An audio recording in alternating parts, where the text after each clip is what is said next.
1944 से एक currency dominate करती आ रही है और इन 80 सालों में न जाने कितने कंट्रीज पे सैंक्शंस लगे।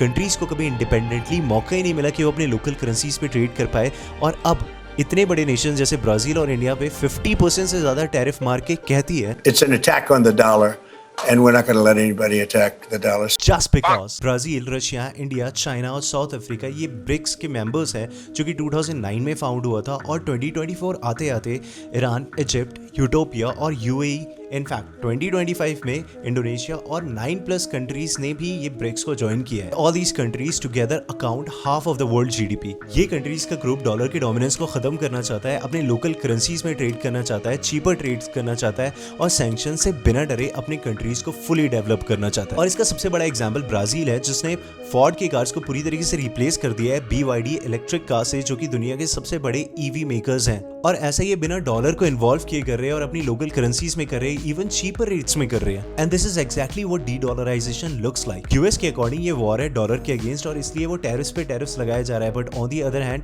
टैरिफ्स लगाने की वजह से यूएस की फैक्ट्री स्लो डाउन हो रही है, ऑर्डर्स कैंसिल हो रहे हैं, और लाखों लोगों ने अपने जॉब्स गंवा दिए। जहाँ पे टैरिफ्स के बाद ब्रिक्स की कंट्रीज को डर जाना चाहिए, ये उल्टा यूएस पे टैरिफ्स लगा रहे हैं, और इनके खुद के रिलेशंस भी काफी अच्छे हो रहे हैं विद। इनफैक्ट ब्रिक्स के बाद इंडिया और चाइना के इकोनॉमिक रिलेशंस भी काफी अच्छे हुए हैं। ब्रिक्स कंट्रीज के क्रॉस बॉर्डर जो ट्रेड्स चल रहे हैं वो 2021 से 2024 के अंदर $700 बिलियन से बढ़े हैं। और ब्रिक्स के जो नेशंस है वो दुनिया के रेयर और इंपॉर्टेंट कमोडिटीज को कंट्रोल करते हैं, जैसे रेयर अर्थ मेटल, ऑयल और एग्रीकल्चर स्टैपल्स। और अगर ये एक्सपोर्ट रेस्ट्रिक्शंस लगा दे तो यूएस को काफी दिक्कत हो सकती है। टॉक ऑफ द टाउन जो बना हुआ है वो है ब्रिक्स स्पेस सिस्टम, एक ऐसा सिस्टम जो ब्रिक्स इंट्रोड्यूस कर सकती है आने वाले दिनों में, जिसके बाद कंट्रीज डॉलर्स को डंप करके ब्रिक्स पे सिस्टम पे शिफ्ट हो जाए। बट सवाल ये है कि यूएस जिसकी इकोनॉमी की फाउंडेशन ही डॉलर पे टिकी हुई है, क्या वो डॉलर की वैल्यू इतनी आसानी से लूज होने देगा?